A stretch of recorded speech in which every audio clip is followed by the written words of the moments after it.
Bismillahirrahmanirrahim. Assalamualaikum warahmatullahi wabarakatuh. Perkenalkan, saya Resi dengan NIM 210305511003 dari kelas C Gizi 2021. Pertama-tama saya ingin mengucapkan terima kasih kepada dosen pengampu mata kuliah epidemiologi gizi Ibu Irma SKM MKes yang telah memberikan kesempatan kepada saya untuk mempresentasikan hasil pekerjaan saya.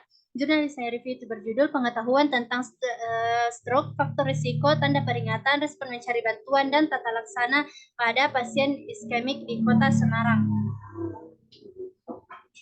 Penulis oleh Fitriani Handayani tahun 2019. Kita masuk pada pendahuluan. Stroke adalah nomor 3 penyebab kematian dan kecacatan di dunia. Kecacatan merupakan dampak berat bagi penderita stroke yang terselamatkan dari kematian. Lebih dari 50 juta orang yang menderita stroke di seluruh dunia mengalami dampak negatif kecacatan berupa gangguan kognitif, gangguan emosi, serta 25-74% dari pasien stroke ini membutuhkan sebagian bantuan hingga dibantu penuh untuk melakukan aktivitas sehari-hari. Salah satu faktor utama keterlambatan dalam mencari pengobatan adalah rendahnya pengetahuan pasien dan masyarakat umum tentang tanda dan peringatan stroke. Kita masuk pada tujuan dan metode penelitian. Tujuan penelitian ini bertujuan untuk mengetahui gambaran pengetahuan tentang stroke pada pasien stroke iskemik di Kota Semarang. Metode penelitiannya itu peneliti telah melakukan screening terhadap 120 pasien stroke iskemik pada bulan Februari hingga Mei 2018. Didapatkan pasien stroke iskemik sebanyak 78 orang yang menjadi responden riset ini sesuai dengan kriteria inklusi. Kriteria inklusi meliputi usia 18 sampai 80 tahun. Tidak ada apasia, di mana apasia ini adalah suatu gangguan bahasa yang mempengaruhi kemampuan seseorang untuk berkomunikasi. Tidak ada apasia berdasarkan catatan medis. Skor MMSE di atas 20 dan tidak mengalami gangguan pendengaran. Selanjutnya, pengetahuan tentang stroke diukur dengan kuesioner Stroke Knowledge Test yang terdiri dari 20 pertanyaan meliputi pengetahuan stroke, faktor risiko, tanda peringatan, dan respon mencari bantuan. Kita masuk pada hasil. Dapat dilihat di sini tabel pertama yaitu distribusi frekuensi karakteristik responden. Pembahasannya itu pada tabel pertama distribusi frekuensi karakteristik responden. Hasil penelitian ini menunjukkan bahwa lebih dari separuh jumlah responden berjenis kelamin perempuan atau 52,3% berusia sama dengan atau kurang dari 60 tahun atau 62,8% dan pendidikan SD 60,2%. Selanjutnya, hasil pada tabel yang kedua yaitu distribusi frekuensi pengetahuan responden tentang stroke.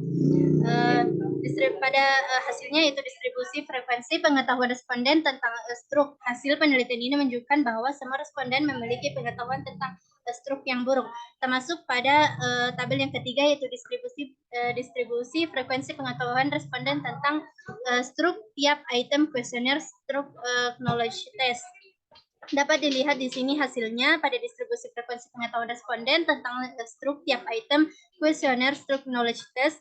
Hasil penelitian ini menunjukkan bahwa semua responden memiliki tingkat pengetahuan yang buruk, di mana mayoritas responden menjawab dengan salah semua item pertanyaan kuesioner tersebut.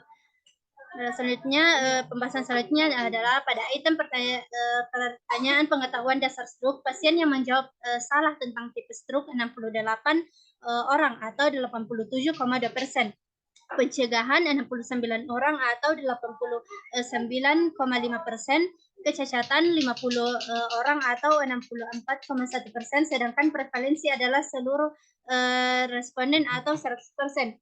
Pada tabelnya tadi di slide ini kita bisa lihat hasil dari pembahasan pada slide ini. Pada item pertanyaan faktor risiko, pasien yang menjawab salah tentang hipertensi yaitu 46 orang atau 59%. Umur dan obesitas adalah 68 atau 87,2%, diabetes 69 orang atau 89,5%, alkohol 73 orang atau 93,6%, merokok 75 orang atau 96,2%, TIA di mana TIA ini adalah stroke ringan adalah serangan yang diakibatkan oleh gangguan pasokan darah ke otak. Sebanyak 76 orang atau 97,4%.